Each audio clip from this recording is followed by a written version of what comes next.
Hey, Brynne, have you seen Steel Magnolias? Oh my god, yes, I love that movie. Jonsey, you've seen it, right? Hey, Tony. Yeah. You've seen Dracula, right? Oh, I love that movie. It's so good. Lena, you've seen it. What do you think? Filmspringa! Hey, Brynne, have you seen Weekend at Bernie's? Oh my god! Weekend at Bernie's saved my life. Jonsey, you have to have seen it. Oh my god! No, I haven't. Of course not. You've seen Nightmare on Elm Street. It's the best. That movie scared the out of me when I was a Lena, kid. did it scare the out of you? I have not seen that one, and I will be praying for all of your souls. It's your Filmspringa, Lena. Haven't seen it. It's showtime! Hey, everybody, welcome to another episode of Filmspringa. It feels like we haven't been here in a while. Yeah. This is a podcast all about your favorite films and your shelter friend that's never seen them. I am Tony, and I'm here with... I'm Brynne, guys. And our very lovely sheltered friend who is all the way in Japan right now. Say hi. Konnichiwa! Oh, I'm Lena, and that's all I know how to say in Japanese so far, guys. What time is it over in Japan right now? It is 10:35 in the morning. Wow. And Love where that. where in Japan are you at? I am a little bit south, maybe say an hour and a half in the car from Tokyo. Oh, okay. Nice. Look How at far you. are you from Kyoto? I have no idea. Do you know where Kyoto is? Okay, so this week we are doing a very, very classic film from 1983, coming of age teenage drama. The Outsiders is what we're going to be talking about on this show. The Outsiders, this directed by Francis Ford Coppola. This was one of his very first films that he directed, right? Yeah. This after Apocalypse Now? I can't Yeah, it remember. was after. Yeah. And then That was is it? another movie I haven't seen. Oh, really? We should do At all? that. We should do that. That's a good film. Was it before or after The Godfather? Do you remember, Brynne? I think it was before. I want to say it was too. But I mean, this People film are has. screaming at us at home. I They're know like, they are. "Do They're your like, research you beforehand." morons. I know. Don't ask each other on the show. I know. But it has everybody in this IMDb. film before they became like super famous stars. I mean, you have C. Thomas Howell, Rob Lowe, Emilio Estevez, Matt Dillon, Tom Cruise, Patrick Swayze, Ralph Macchio, Diane Lane, a very young Diane Lane. It's so beautiful. Yeah. Very young. But let's she watch a the trailer Yeah, let's and watch the get trailer. into The Outsiders before we start getting into the film.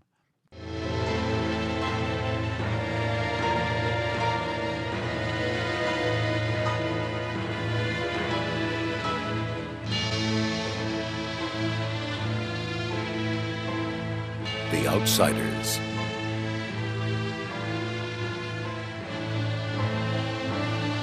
Ponyboy. Dallas. Johnny. Cherry. Soda Pop. Daryl. Two-Bit. Steve. Bob. S.E. Hetton's classic novel comes to the screen, capturing all the intensity, all the excitement, all the emotions of youth. The Outsiders, directed by Francis Coppola.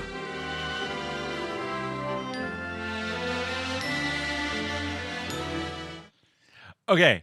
First thing I want to point out in that trailer, does that sound like Close Every Door to Me from Joseph and the Amazing Technicolor Dreamcoat? I was like, it sounds like close every door. Is it? Is it? I don't know if it is because it. Jonesy, doesn't- you're our resident theater. Is it? Isn't Yes. it? I noticed that right away. Okay. and I was like, I know the song. I know the show. I was just, you stole it from me. I was like, it sounds like we have been promised a land of our own. Yes, Oh, so man. The other thing is, who in that trailer was like, you know what we should do? What? Just name all the characters. Seriously. Bob, Bob. Ronnie, the names, like you've got Soda Pop, Cherry. and then they're like Daryl. Daryl. Bob. Daryl. Someone in the back was like, we should stop after like Pony Boy. Yeah. And no, They said no. Name them all. Patrick Swayze, he has a dumb name in this movie, but he still gets top billing. Yup. Bob. So They Brynne. didn't even have Cherry. Cherry. Like, what? Carl. Frank. Steve from down the street. John from IT. T. Barbara from financing. So grateful they don't do previews like that I know. anymore. So Brynne, give us a quick rundown of the plot of what this film is about. This is tough. Yeah. Because the plot ostensibly is about the main character Pony Boy, and he and his friends are greasers, and they are from the wrong side of the track, and then they get into fights with the Soches, who are the socialites and the rich kids, Snooty kids. And so Ralph Macchio is being terribly abused physically and emotionally at his home, so much so that when the Soches attack Ponyboy and are literally trying to drown him, Ralph Macchio goes into a dissociative state and fucking murders them all. Or just one of them. There are 4 or 5 of them lying on the ground in carnage in that scene. And then just one of them dies. He stabbed many of them. No, there was one. The other one's fled. I swear to God. No. Go back and watch Okay. the trailer. There are several bodies lying on the ground. There's a lot of blood to indicate where the bodies were. But There I'm are gonna argue that point with So you. did he went into a manic rage and just like stabbed everybody with a pocket knife. Stabbed all the Soches, rightfully so. 'cause Yeah. they're I trying was to gonna drown say his it's friend. self-defense. Right? Yeah, for sure, dude. And so once Ralph Macchio decides that, or wakes up and he's like, I killed them all. Pony Boy wakes up. C. Thomas Howell is like, we gotta go on the run. Matt Yeah. Dillon helps them find a church to hide in. They go on the run. Fun times on the run for a little bit. They read Gone with the Wind. Very romantic. So random. Smoke a lot of Then, cigarettes, eat a lot of bologna sandwiches. Yeah. My kind of life. Got new hairdos. Yeah. Yep. Then they, after being on the run for a little bit, there is a church fire with orphans in an abandoned church building. Why is Yeah. the school bus there? Did they take the Yeah. children there To to play in the abandoned church? It's When was that abandoned. the It's same boarded up. church that they were hiding in? Yes. No, So, it wasn't. That was Yes, so it was, weird. because the reason it caught on fire because Ralph Macchio smoked, and Pony Boy's like, "Watch your cigarette." There and you is could a see it was scene. Oh, boarded that's up. right. They had to unboard it. Why are you letting these children play in this area? This isn't a part of the okay. So then the greasers save Yeah. these kids from a fire, church fire, and then they become heroes, but then they go back home, and then there's Mhm. a big final fight for no The reason. rumble. There's a rumble, and Ralph Macchio dies. Then he says, "Stay gold, Pony Boy," from that Robert Frost poem, and Yeah. life is sad. I know. And then Dallas dies too at the end. Spoiler alert. Dallas Matt dies too. Dillon's Oh. character. Suicide by cop, you know? Yeah. Yeah. That's like the gist. That's like the real brief synopsis. Real brief. of- I don't know what to tell you guys I about that. I can know. make hide nor tail of it's like a West Side Story without the romance and without the fun "Hey, songs. We should come together. Yeah. th- So that yeah. always is where it's like, look at what we're doing. It's a Romeo and Juliet. It's like, look at what we're doing. We're destroying each other. This is just like everybody dies and who cares? No one learns. It was a like a lesson. cross between West Side Stories and the Warriors. And the warrior. Yeah, seriously, like two rival gangs.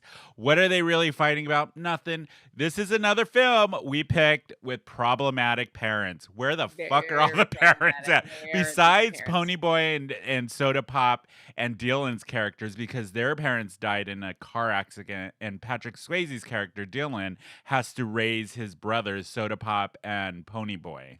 Which very real question. At one point, 2-Bit says Yeah. Daryl could be, or Patrick Swayze, what's his name? Is it Daryl. Daryl or he's Is Yeah. it Daryl? Hold on. Or am I getting it confused with God, people are Yeah, screaming. Daryl, because I get him confused with Matt Dillon's character, who is Dallas. Dallas. So yeah, Daryl is Dal. Patrick Swayze. Yeah, He said, so 2-Bit says, if it weren't for us, Daryl could be a Soch. And I did not Yeah. understand that. because his brothers bring him down. Is he Yeah, so I think it's attractive, or because, he's still from the wrong side of the tracks? Yeah, that but doesn't I make think sense. maybe he was successful enough in whatever work he was Yeah. doing that if he But he was a wasn't taking mechanic. care of two people, but didn't he own the garage? Oh, I did thought he own it? owned the garage and Soda Pop worked there at the garage That's what with I 2-Bit. thought. No, not with 2-Bit, with Steve. Yeah, Tom Tom Cruise's Cruise's character. which is a psychopath, by the way. Yeah, that kid has issues. Jesus. So I the feel film, like that was young Tom Cruise totally who he was actually That in scene real when they're life. going to the Rumble and he's shaking Rob Lowe. I was like, Yep. Rob Lowe must be terrified. I know. Yep. So the whole off the film coke, to me was really about like just these group of teenagers trying to just get through it in a way with shitty parents that are nowhere to be seen, especially Ralph Macchio's character Johnny. His parents like beat the shit out of him. Yeah, And they like hurt him. even when when Johnny disappears to go on the run, his parents don't even wonder where the fuck he is. You know, He's that like, nobody my parents asks. asked about me. No, and Matt nobody Dillon's asked like, about him. No. They're like, They no. also show that one scene where I guess it's the dad who's beating the shit out of the mom. yeah. So like it's Yeah. just all All bad fucked in up. that house. Yeah. And I did want to say I don't know what Warriors is, but another comparison movie. I Yeah. thought it was Grease without the musical and much more depressing. Grease. This is like Grease 2 without Michelle Pfeiffer. This is Grease, but instead of the car driving off, everyone dies. Everyone dies. They just get Everyone just killed at dies. the end. Get in a Rumble.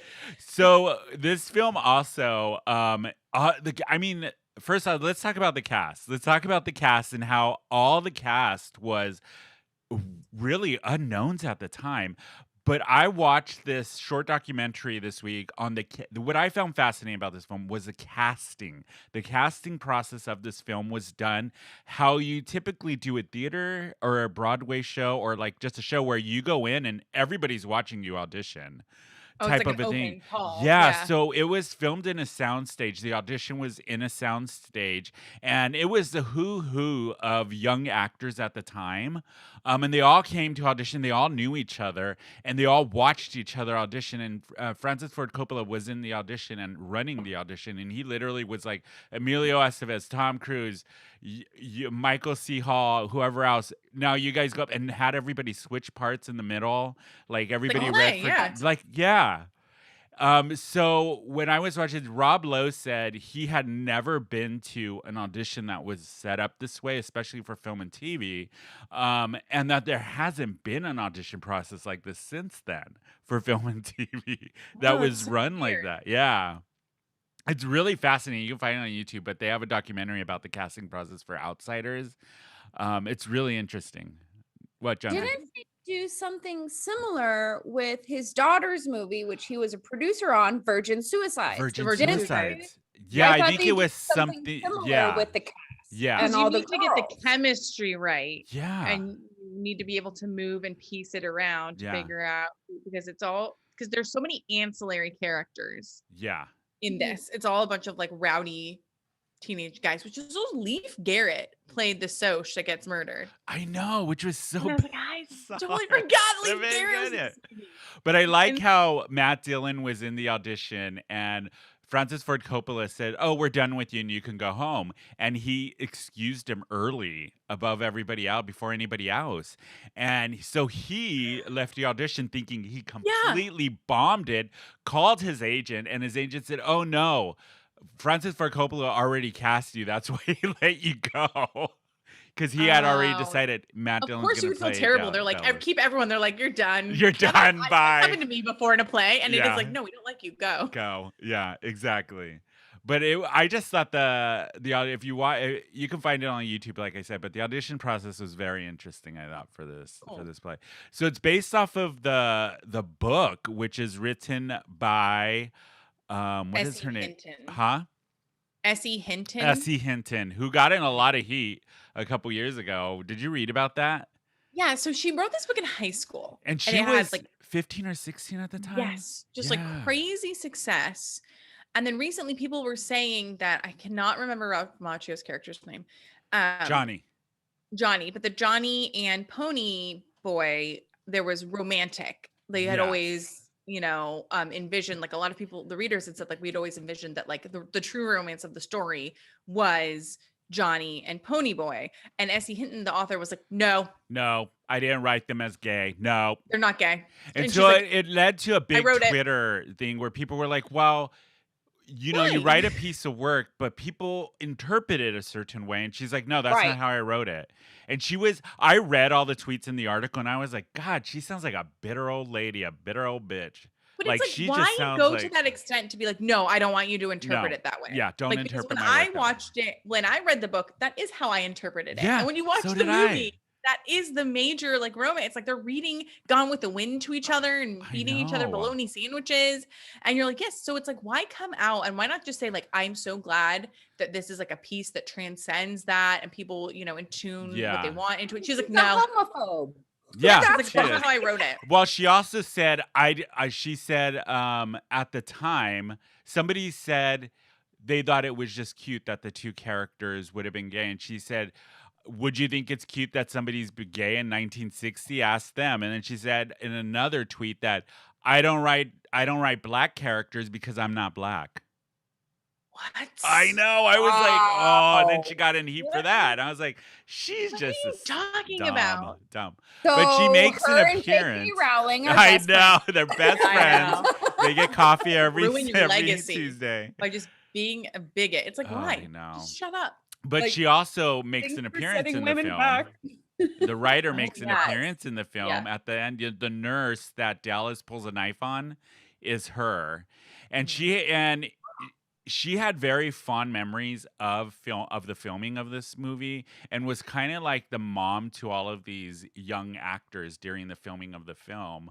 As long as they weren't gay. As long as they weren't gay. And I also thought it was interesting that Francis Ford Coppola decided the actors who played the Socs got their scripts in a leather-bound case and was put up in a hotel in the luxury top parts in the luxury hotel rooms where the greasers were given just like paperback scripts and made to stay on the ground level because he wanted to build tension between the actors so they would bring it on set.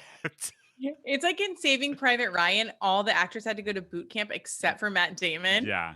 Because they realized Steven Spielberg was like, I want you to fucking hate him. It's like, okay, man. I love it when directors do that. I Actors, have been like- on the receiving end where like Right? a director has come up to me backstage and been like, okay, so I want you to do that spit take in her face. No.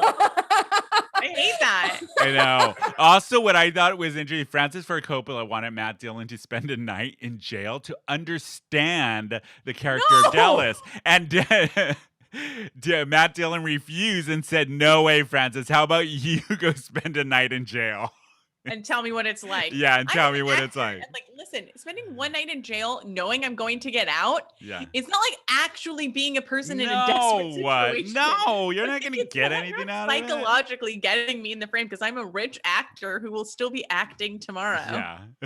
Well, and things just go wrong. So I Yeah. feel like anyone heard that Matt Dillon was in that prison and then Oh. there's no more Matt Dillon. No more Matt Dillon. I also didn't realize he was such a good actor. Yeah. Yeah, He he's just really good. in plays this like, film. like blah characters now, Yeah. I really only know him from Something About Mary. Really? about That's Wild it? Things? Oh my God, he's Yep. done What so about Wild much, so many wild things. Yeah, yeah. Oh, wow. Have you seen Wild Things, Lena? I have seen a lot of parts of it, but I don't think I've ever seen it beginning should to do- end. we should That's do the it. one We with should do it. Denise Richards and Yeah. what's her name and the Neve big Campbell. yeah. Nev Campbell. Oh yeah. I've seen from that Party whole of scene. Five. That whole scene. All I right. wouldn't be surprised if we never saw Denise Richards again. Again, Housewives. Bravo, fucking bravo. Bravo. You should just say that for anything. I'd never be surprised. That's if what you never Trixie see- tells us. Oh, She's that's doing- right. Yeah, I wouldn't be surprised No. if we never saw Denise Richards again. I just Oh, like man. the I'm Denise fucking Fucking Richards. So, Brynne, let's get into when you first watched this film and how you got introduced to the outsiders. Do you remember? I do remember. So I remember like being it was freshman year of high school. Okay. So an appropriate age Yeah. for my life. And it was like because I was super into theater, and it was like I think I was in an acting troupe that was like, we should put on The Outsiders, like a reading of it as a play. And so we like watched it and we thought we were like very, and then we were like, no, there's no girl parts in this. Why are we doing this? Yeah. It doesn't apply to me at all. Could have done it but, like, reverse gendered. Ooh, that Yeah. would have been Oh, good. man, that would be so good. I did the reverse gender Odd Couple and that was fun. So I like remember like thinking like it was like very cool and like very serious. Like the Robert Frost, I definitely Yeah. wrote down that Robert Frost poem in like my journal. Like and there's so many people in it. Yeah. Like just so many people. And then I remember like having like a huge crush on Diane Lane because she's just like, I don't identify with them calling her Cherry because her hair is red because it's not. No, it wasn't. Because it's not. But like just like thinking of, like she was so beautiful. And Yeah. I remember reading because she took a break from acting after that too. Oh, I didn't Oh. know that. Well, I also Right. know that Matt Dillon and her in the film, Francis Ford Coppola wanted Matt Dillon to be not nice to Diane Lane so it would read good on camera. So by the end of the film, she really didn't like Matt Dillon. And Yeah. then after the film, they actually became pretty good friends and they starred in another Francis Ford Coppola, Rumblefish, right after it. Rumblefish. Yeah, and they were in, and they did a few films together. And now, in an interview about The Outsiders, Diane Lane had said that had happened, but her and Matt Dillon ended up becoming pretty good friends later I love on in Diane life. I Lane. was like, oh, that's cute. That's so sweet. Yeah, I love that Remember story. that time when we were young and we were made to hate each other? Yeah. Yeah, but I just, remember thinking it's like, yeah, The Outsiders. But I think even at the time, I was just like, what is this? Do I like this? Is this You for me? know, like it's like socioeconomic strife, Yeah. I guess, Yeah. and that's very true. But like, ostensibly it's like, what is the real conflict here? Mhm. We're all very attractive white people. That's true. Ralph Macchio, person of color, Oh, only one in that's there. true. Yeah. Just the Just one. the one. Just that one. And I was Just the like, what- one. The Karate Kid. What's happening here? So, but yeah. I remember like liking it and thinking it was like cool and avant-garde. Yeah. And, like, there were a lot of cool people in it. Tom Cruise, I hate him. Fuck that guy. Yeah. So, what about you, Wait, Tony? So I actually watched this in high school. I read Oh, that yeah. we had to read the book. I remember, I think it was junior year of high school. We read the book in one of my English classes, and then we had to watch the film. And I remember I just thought it was so homoerotic. All these Yes. boys running around and Rob Lowe coming out of the shower half naked. Oh yeah. And Tom Cruise and then showing his guns what all about the that time. scene when Dallas comes out of the cowboy bar and he only has a yeah. shirt on? And you're like, what's going on back there? And they're like, and what then are he you doing? brings He's up like, Johnny and "Nothing." Ponyboy to the bedroom. I was like, Yes. oh, I was like, what is this here? Yeah, And sorry. then I remember when I watched the film in high school, I remember I liked it because I could relate to it. It was about teenagers and the whole teenage angst and all of that, two different social classes. And then I probably didn't revisit the film till maybe my early 20s, maybe mid 20s. And I remember like, oh, this is good. And then I rewatched it now and I'm like, okay, I went into when we watched it for the show, I went into it going more nostalgic. I had my nostalgic glasses on. So I was really prepared to be taken back to like when I was in high school and I watched this film. So I enjoyed it for that aspect and the fact that some of the scenes are filmed very much on a green screen. Like when he says the poem and it's the sunset, reminds me of Gone with the Wind, the book they read in the film. It reminded me of like some of the scenes from that, how they filmed it.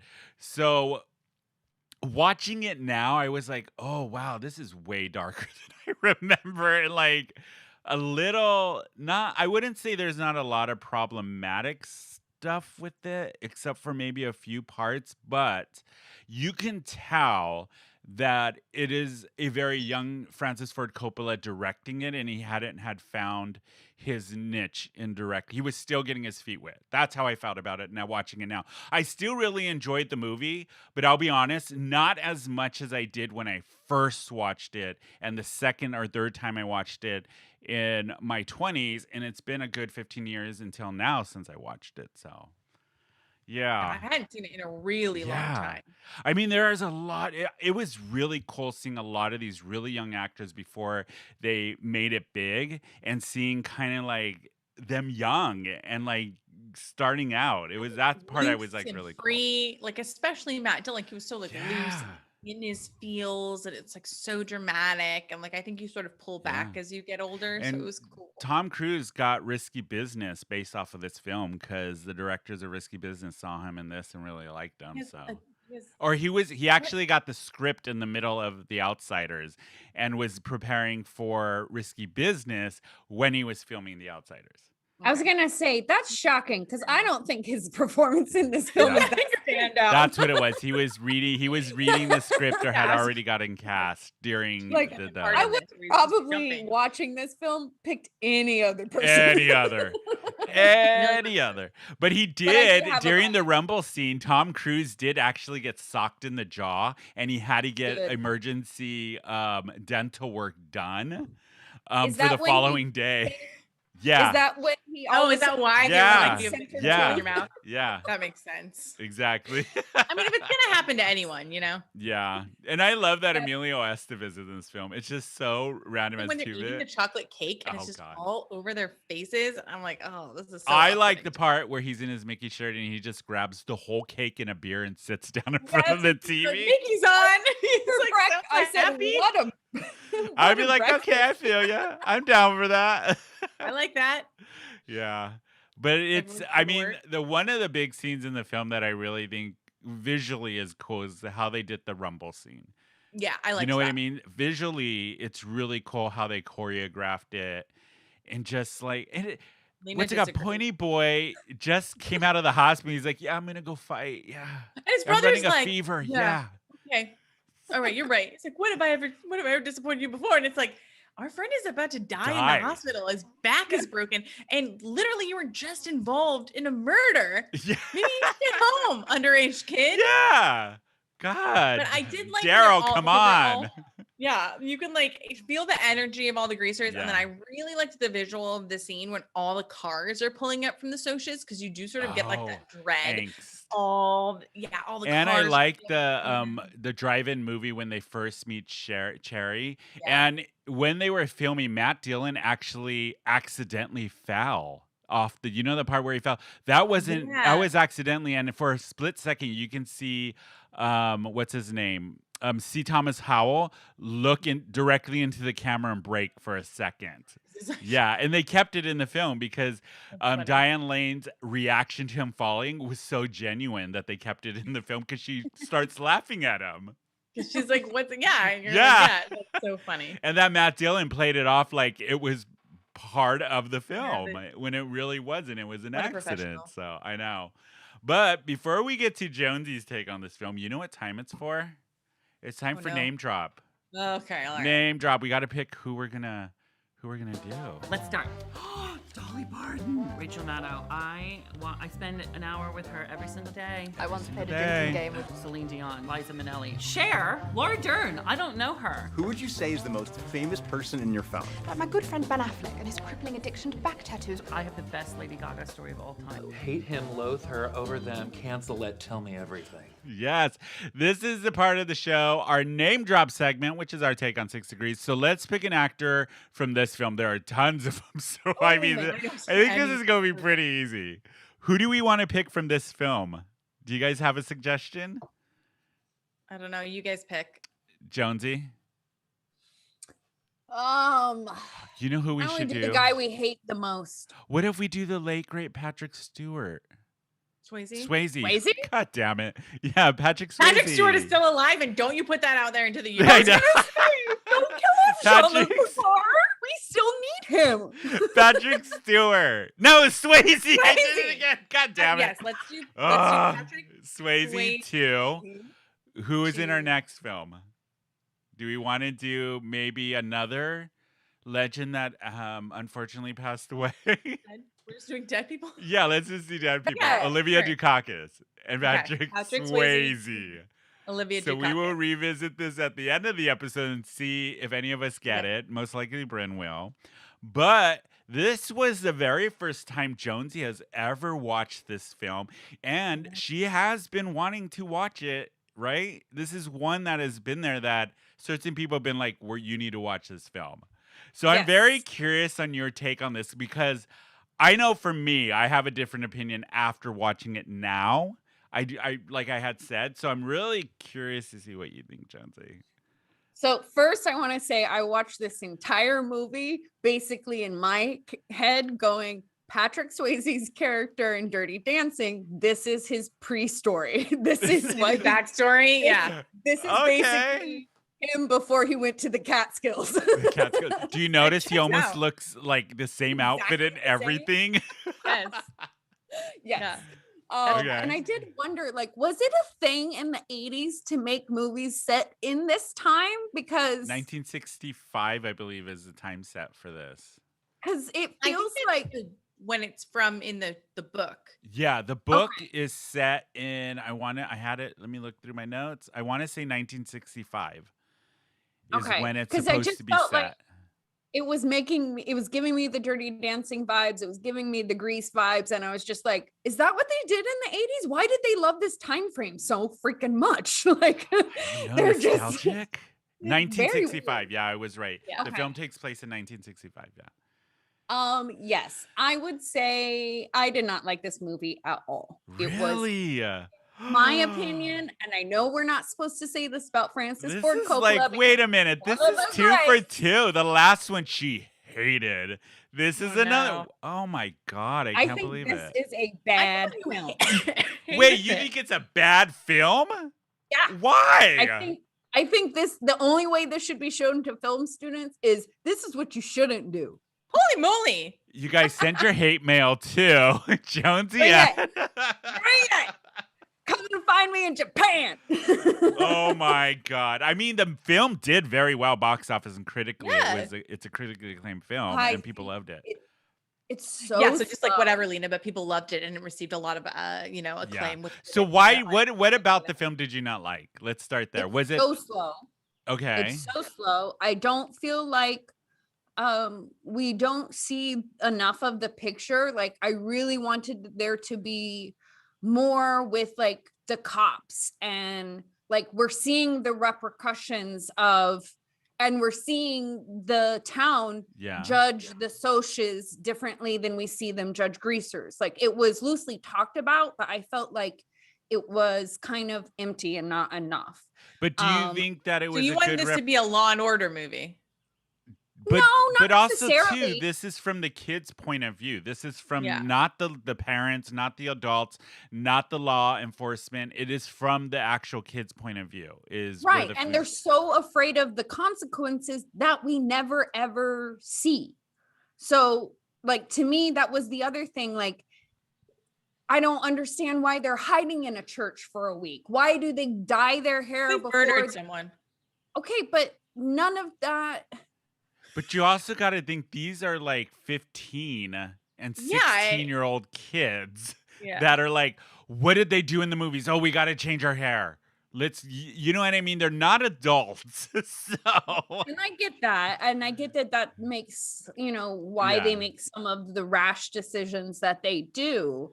But it just, I don't know. It didn't feel fleshed out enough. I would agree with that Okay. because it's whenever you have a source material that is like a book and it's beloved, like there's always more details and they always sort of So drive through it. actually, there was a lot of fans of the book that wrote into Francis Coppola saying you cut out key parts of the Yeah. book in the film.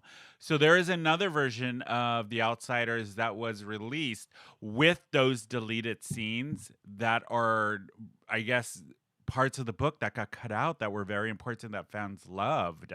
So I'm curious to because I haven't read the book in so long, but I remember the book being way more detailed on a lot of stuff, especially yeah. the family background of all the characters and stuff and how they grew up. Yeah. And it talks about the society they grew up in and being in Oklahoma and all of that kind of stuff and how the character of Dallas came from New York and fled to Oklahoma. And that's why he's like the street smart kind of kid in the story. All of that was missing from the film. Yeah.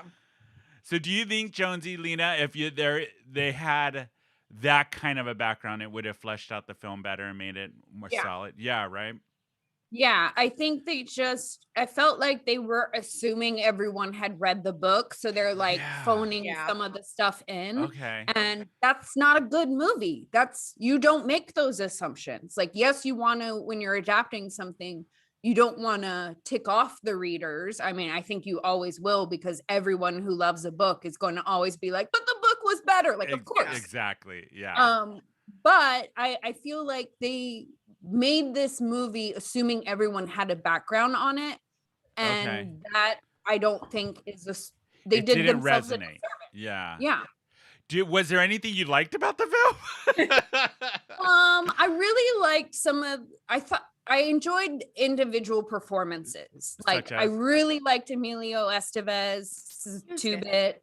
I liked Rob Lowe. I liked the dynamic between the brothers and some of the friends. Yeah. Like, that wasn't hard to believe that this is a group of friends that is like a family, and they may not have parents taking care, and their teachers and the community may not care, but you could very much see that they care for each other and they take care of each other. What did you think of the relationship between Ponyboy and Johnny? Ponyboy and Johnny, I loved it. I naively did not even see anything romantic. Now that y'all have said it, I very much see it now. But I don't know. I think whenever I'm watching kids stuff, like, not kids stuff, this isn't a kids movie. Whenever I'm watching something that's about younger people, I think because I had such a puritanical, like, don't even think about sex, and if you do, you better pray for forgiveness. It's a sin. Like, it's still difficult for me. Like, I just see teenagers and I'm like, yes, asexual beings. You know what I mean? So it's not that, like I said, as soon as y'all mentioned it, I'm like, oh yeah. But I didn't see it at first. I loved their relationship. And I definitely got that they were best friends and loved each other and, admired and respected each other. I feel like I had that kind of best friendship in high school, where, like, this is your person, you know what I mean? Like, they know everything about you, and you'll die for them if that's what it's needed. Like, you'll go on the run with them, that's just that kind of friend. And I think sometimes, especially if you're feeling lost as an adolescent, those kind of friendships keep you alive. And I mean, Johnny was suicidal, like, at 14. I know. Well, look at his home. They allude to it in the movie, and it's very, very shitty. Yeah, he'd rather sleep outside with newspapers covering him than go home. Yeah. Inside, and that, he's pretty boy, whatever his name is telling him, like, you just gotta wait until we're out of this. Like, this doesn't have to be our forever. I loved that. I very much, like I said, I liked the relationship between the characters. I thought the individual characters were good. I just thought the storytelling was bad. So in the DVD release that came out in 2005, the complete novel, there's like 22 extra minutes that they had cut out and added back into the film that are really based on the novel, which I thought was interesting, and I'd be interested to see that version of it. Anytime that you go from specifically like a novel like this to a movie, it seems like you're cutting too many things out, but then it also seems cheesy.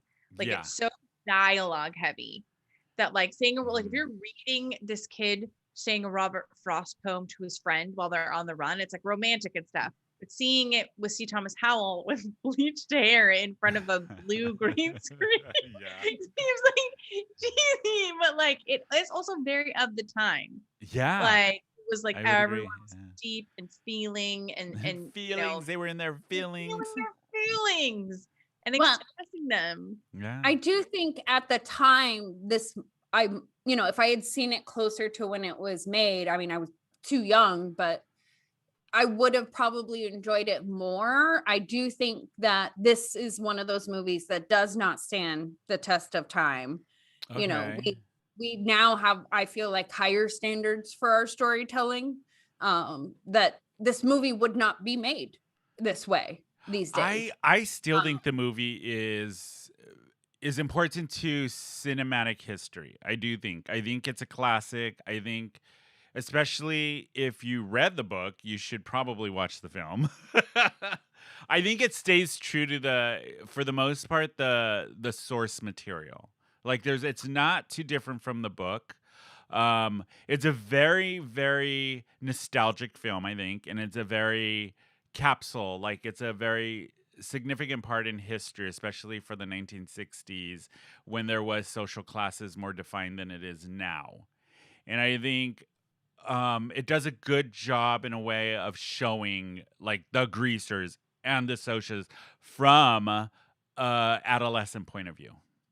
And you I got to think agree. a lot of these, all of these kids, because the characters are kids, are dealing with They're such children. They're heavy and it's like material dealing of with life. this stuff that it's like when like the guys come in, they're like, "Oh, I have to get in his car. They're gonna murder you." And it's like Yeah. as a kid thinking that you can't go to the adults around you about this stuff is like insane. Yeah, and how like and the thing that I think like kept thinking about when I watched the film was like there is a teenager who got murdered, and all of these kids at the film when Ponyboy comes back are going to one of their classmates' funerals. And then you have not just that, you have Johnny dying, who in the film is 16. And then right after that, they're like, I guess you could say person they looked up to, especially Ponyboy, Dallas, gets shot in front of all of them. So, I mean, all of these teenagers in this film are dealing with way more heavy subject matter than even adults are dealing with. Do you know what I mean?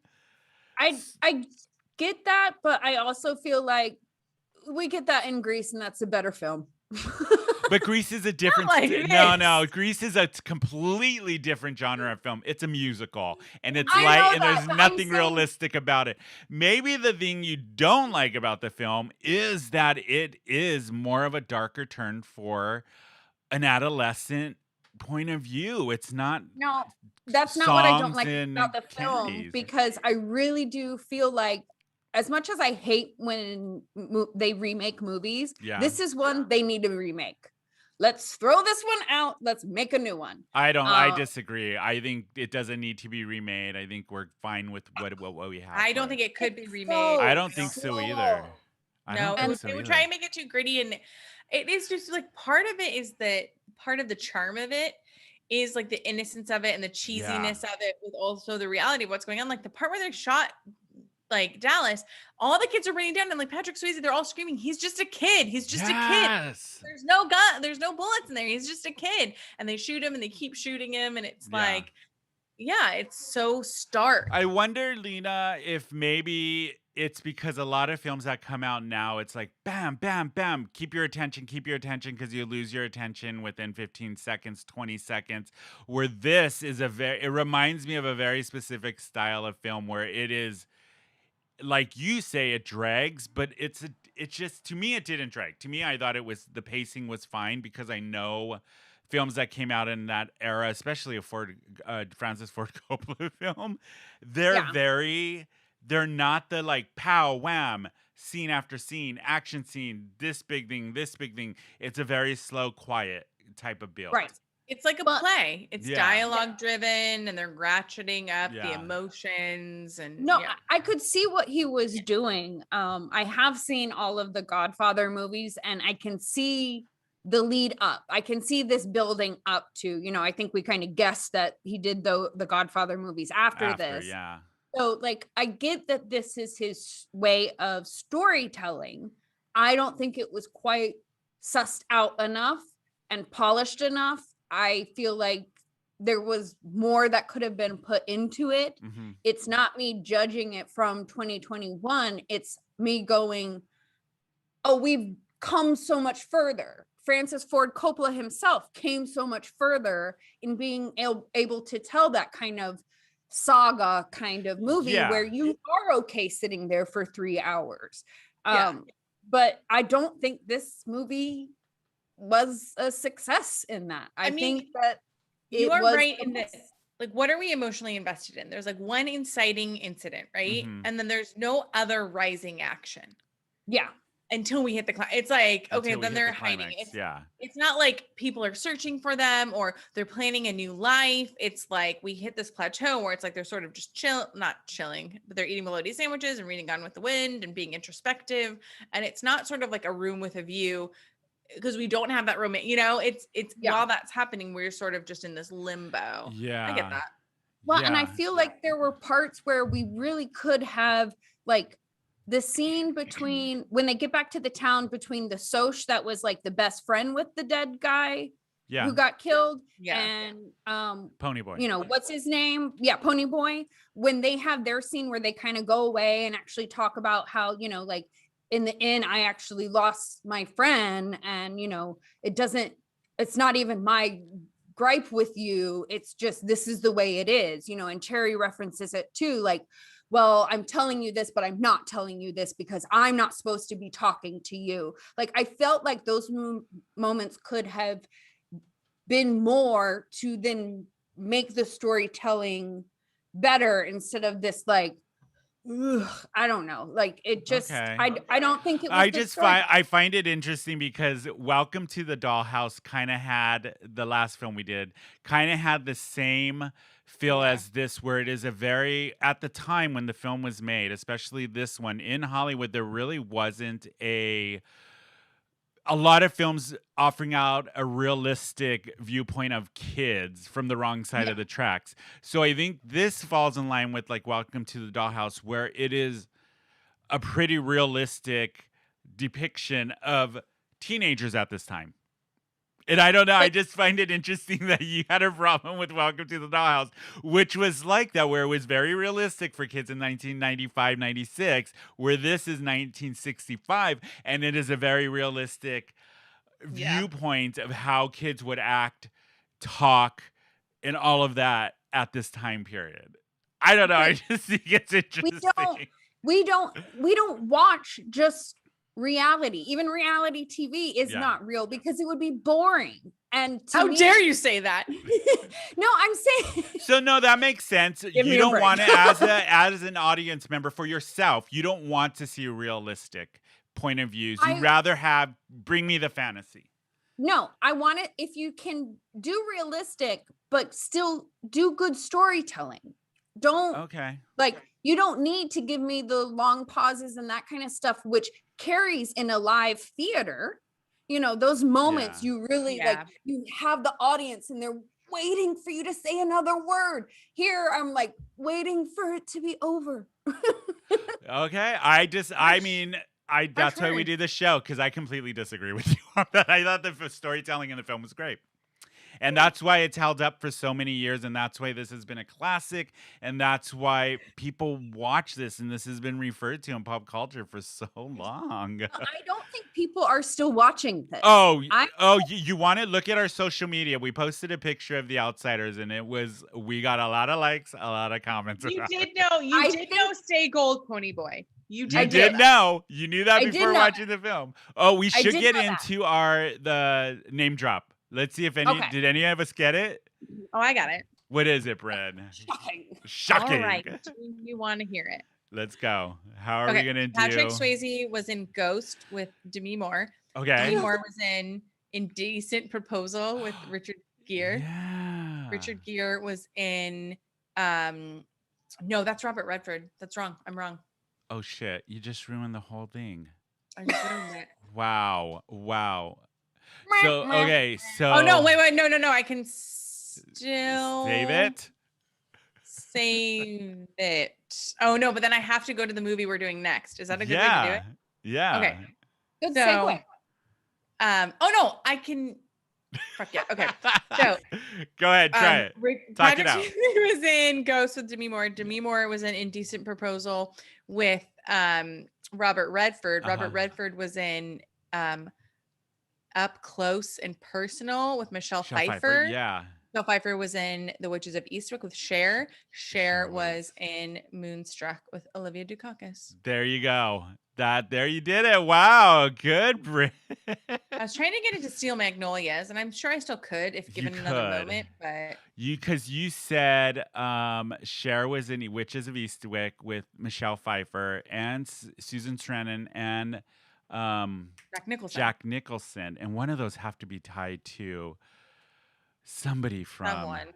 Sally Field. I think if we thought about it, we could do it. But We could do okay, it. so Okay, let's. that's what I came up with. It is time to grace with give me Try a stinger. martini. Oui, monsieur. Yeah, we're Wait. gonna pair this film. 3 measures of Gordon's, 1 of vodka, half a measure of quinoa lily, shake it over rice, and then add a thin slice of lemon peel.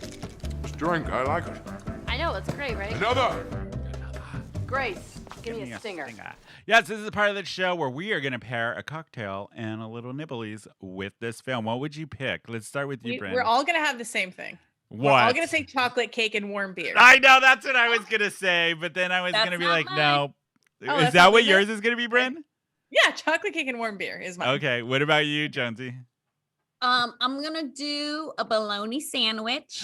Okay. Okay. And this is what I kept noticing the whole time. So I suffer from chronic migraines, and Yeah. the whole time I was going, I would have such a fucking headache. I would be in so much pain. No one drinks water. Nobody drinks the water. We go to the church and they have like supplies, no water. And Yeah. I'm just like, these poor boys. So I'm not going with a beverage. I'm going bologna sandwich and a cigarette, and a headache. And a I love it. I was gonna say this I'm- movie made me want to smoke. Yeah, I'm gonna go with like a Jack and Coke because of soda pop. So Oh. there's that, and then I would do like a Jack and Coke with I don't know why, but like a good burger because of the scene Yeah. where they're sitting in the car and they first eat like the burger for the first time after eating bologna sandwiches. I have never been as mad as I was at Ponyboy Yeah. for getting upset about Cherry and throwing out that burger. I was like, Oh, bro, I you had know. nothing but bologna sandwiches, and you're gonna throw away that Burger. burger? I was so upset. And he had Jesus barbecue sauce all over his face. I do gotta say, that did make me want some Dairy Queen, though. Didn't it? Oh, with Dairy Queen. I forgot Dairy they drive to they get the burgers Yeah, at they're Dairy at Dairy Queen. Yeah. The little girl was like, "You got a And a dime? dollar or a quarter, mister. water? What is that? You got a nickel?" Just some random kid Was coming that up. Sophia Coppola? Yeah. Was there like, we gotta get her in? Get her in. Gotta get her Gotta in. get her somehow. in. Please tell me it was Sophia Please. Coppola. It was. I'm saying that right now, even though it All probably right. wasn't. Okay, let's get into our grades for this film. So what did we give the film originally, Jonsey? So you both gave it an A. Okay. Brynne, are you gonna stick with an A or are you gonna change it up? I'm gonna say A minus. Oh, okay. Still giving it an A. I'm keeping it with an A, but there were some moments where I was like, this is a little dated, and Yeah. I'm gonna give it a B plus. I'm You dropping son it of a down. Ooh, wow. Really Yeah, dropped it down. I'm gonna give it a B plus because Well, I you've been saying how much you love it. I do. It's a great film. It definitely deserves a B plus to an A minus is where it is. But I think for me it was I just didn't I don't know how to put it because when I first watched it, I was in high school. You know what it was? I just wasn't as homoerotic for me this time around. Yeah. Maybe that's why. Yeah. Yeah, What my about you, horniness- Jonsey? My What was your horniness horn- level was 0. 0? Huh. Wow. 0. Because I see Hinton had said that stuff. Originally, my horniness level in this movie, pretty good. Yeah. Because I imagine like long nights in the Oh, I abandoned do. church. I did too. See, now don't you think if they remade that film and someone put a little bit of that like tension in there, way better film. Maybe, yeah. but then the author would probably be like, "No, don't. You can't have the rights." So we'll wait till she dies. She Dies. can't There be that you far away go. from death. Fun. So, what are you gonna I grade would've this liked to see film, more horny Jonsey? again. I'm gonna give this film a D. Oh my God, that low? Yes, Oh, God. this was not a good movie to me. There were some good performances, but it was not a good movie. Yeah. All right. Okay, our audience, if you're listening or watching the YouTube, do you agree with Jonesy or Tell us. disagree with Jonesy on the D grade? I am very curious because I know a lot of people like The Outsiders. I'm So telling you, I'm the guy that I'm curious. dating wants everyone to know that he's just very happy that we have picked a movie that he could follow along with. Our next movie? This Or one and our this- next Okay, movie. good. That he can follow along with, Because unlike the You're other ones we finally did. picking movies that I understand the plot That's of, funny. and I am a fan of that. Oh God. Speaking of our partners, Blake loved this movie, watched it with me. That's the hubs. And he even said, yeah, this one doesn't hold up. Really? I Yep. thought it did. I thought it was still a decent movie. I didn't think it deserves a D. Yeah, I don't think it deserves Okay, a so D. should we talk about our next film? Yes, Which I am very excited for because I've actually watched this one so many times over I the own years. this on DVD. And I literally, before we even picked this as our next film, I watched it like a couple weeks ago, and I love this film. I love it. I love it. I love it. It is a 1987 romantic comedy, Moonstruck, starring Cher and Olivia Dukakis. Yes. We're finally doing Moonstruck. We have talked about it. I know Jonsey has been wanting to see this film for such a long time. And I think it'll be a nice palate cleanser after The Outsiders. Yes. Yeah. So, Jonsey, what do you think the film is about based off of the name and the movie poster? I know you've heard about it and kind of know. No, I have not. Really? Oh, I thought you did. I am coming from this totally blind. Like a the only newborn thing babe. I know You come is to us. Cher wearing a coat in front of the moon. Oh, it's so good. Okay, what do you think it's about? So I'm gonna make something up because I have no idea what this is about. I feel like everything happens at night so that the moon can be involved all the time. Okay. And Cher is a young woman who's trying to find herself and find her place in the world. And so it's like a girl about town movie because New York City's in the back. And so I feel like it's like, Cher trying to, before she became Cher, like that moment has to be at the end. So like, I feel like it's a girl growing into herself and figuring out who she is. Okay, I'll take that. I think you're pretty close. I'm very excited for you to watch this film.